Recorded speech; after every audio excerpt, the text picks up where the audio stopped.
Good morning and welcome to PV Legal's daily newsletter.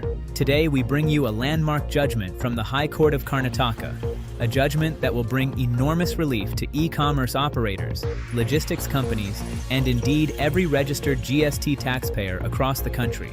The case is MS Instacart Services Private Limited versus Union of India and others, decided by Justice S.R. Krishna Kumar of the Karnataka High Court.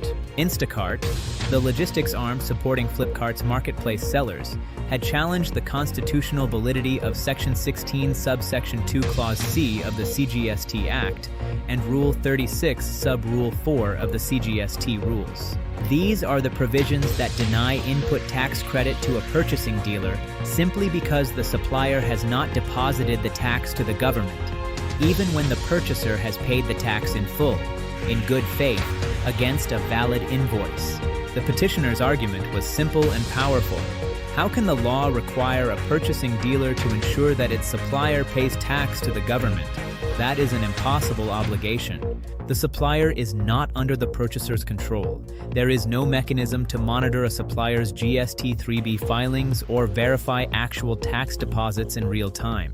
Denying ITC for a supplier's default without any allegation of fraud or collusion against the purchaser amounts to punishing the innocent for the sins of the guilty. The High Court agreed with the petitioner's powerful argument, tracing a rich judicial journey from the Karnataka High Court's own earlier decision in Rajesh Jain to the Delhi High Court's landmark on Quest merchandising judgment, to the Supreme Court's affirmances in Arise India and Shanti Kiran, and the recent coordinated decisions of the Guwahati and Tripura High Courts. Justice Krishna Kumar held that Section 16(2)(c) must be read down. The court declared that this provision cannot be interpreted to deny input tax credit to a bona fide purchaser who has fulfilled all other conditions under Section 16. It shall apply only where the transaction itself is found to be not bona fide, where there is fraud, collusion, or connivance between the buyer and the seller to defraud the revenue. The final order is clear.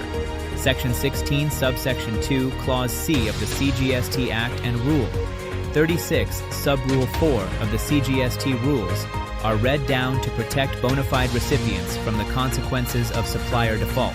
The revenue remains free to recover the tax from the defaulting supplier, but the innocent purchasing dealer cannot be made to pay twice. This judgment joins a powerful national consensus protecting bona fide input tax credit claimants and is a must-read for every GST practitioner and taxpayer. This is your host, signing off from PV Legal's daily newsletter. Stay informed, stay compliant, and stay ahead.